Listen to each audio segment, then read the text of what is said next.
ba itong app? Ilan sila nagdagaw? Ano po? They are now under arrest? Na-demanda na po na. Detained? Nagpiyasa po ata. How were they discovered to have committed the crime? Ang YASCOR po at naatasan natin mag-conduct ng investigation dahil alam natin na empleyado nila ang nakakakita lang sa bagay. So madali pong napaamin. Inamin naman nila sa investigasyon. So kinabukasan, nag-file po kami ng pina-terminate na namin po at the same time, pinademanda. Patayin mo na lang.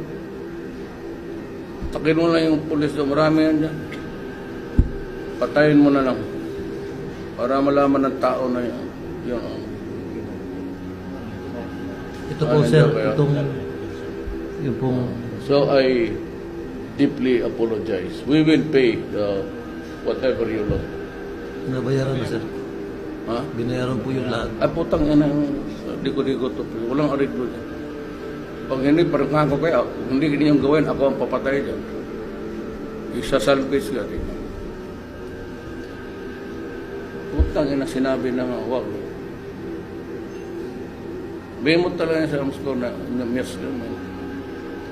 Gusto nyo kayong pumatay niya, kaya pag hindi kayo ang bibirahin ko.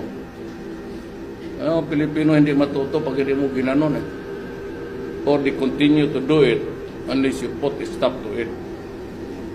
And I would not hesitate to take you out. Total, marami na lang rin akong kaso dyan. Dagdagan ko na lang. Naligo naman ako, basa na ako, maliligo tayo nito. I want government, whoever is the spokesman, I don't care anybody of you here connected with to make a public apology. And sino yung nandiyan in charge kayo mag-raise ng amount, you pay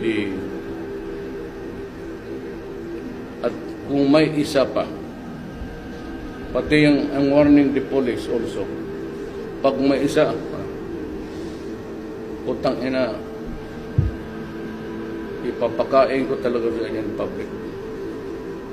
Sid General Peña was my regional director and chief of police for the longest time.